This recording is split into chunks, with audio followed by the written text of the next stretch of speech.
I think the experience we have in the UK is that the involvement of industry is incredibly important, because the way in which businesses relate to people with dementia will make it possible, or alternatively make it impossible, for them to live well in the community. So it is a key part of the programme. But the concern is that a company can sign up to a commitment, but the commitment may not be real on the ground. So we produced a series of charters, a series of guides for industry sectors. So to give you two examples that we've picked up in this charter. One is when you telephone the water company, the gas company, electricity company, you often get into an automatic calling system that keeps you waiting in a queue. And somebody with dementia said to us, by the time they get to the front of the queue, they've forgotten why they called. So it's not dementia friendly. So we've worked in this charter to talk about recording that somebody is a person with dementia on their records. So when they telephone the company, it automatically avoids the queuing system, and they get a person answering the call very quickly. So that's one difference. The other difference is when you have people going into people's homes, so somebody going to read the meter to record how much electricity has been used. We need to make sure that those people are dementia aware, so that they know how to handle and support the person who they're visiting, because otherwise the person with dementia may get confused, may not know who this visitor is. So we've started in this latest charter by thinking, where are the points of interaction and how do we make sure that there's a programme of support? The other thing we've done is made sure that there's somebody to monitor the implementation of the charter.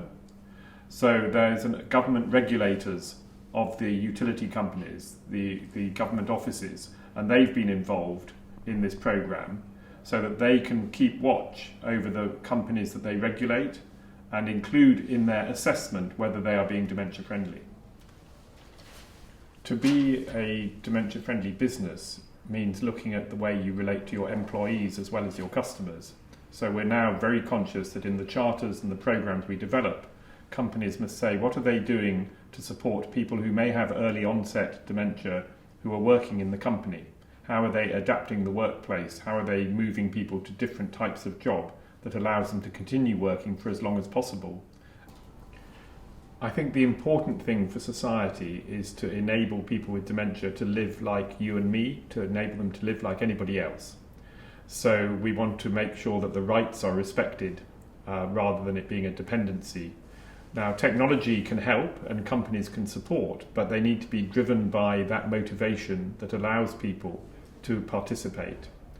In the dementia statements, it says very clearly people have the right to take risks, and that could be the risk that everybody else faces when they go out for a walk, when they participate in shopping, when they go to the theatre, the cinema. Everybody takes risk in everyday life, and people with dementia need to be allowed to take those risks as well. So we think it's very important that as technology develops, it is to enable risk-taking and participation. So monitoring of people's movements can be helpful if the person with dementia wants it. If the person with dementia wants technology to help them find their way back home, in the way that SatNav can help anybody find their way back home, that's fine. But if it's a way of controlling somebody and stopping them going where they want to go, then that becomes more difficult. So technology can help, but it is helping on the right principles, not trying to be controlling. It has some very big challenges. So to give you an example, there are many communities that have developed in the UK and perhaps also in Japan where you make a housing community for older people, where people can be supported to live together as they get older.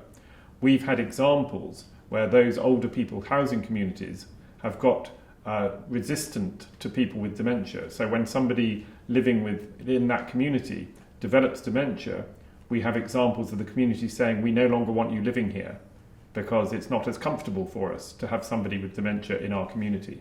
So that's the kind of example that needs to change. We need to make it absolutely acceptable that as people develop dementia, the community they live in, say a special older people's community, carries on embracing them and respecting their right to be part of that community.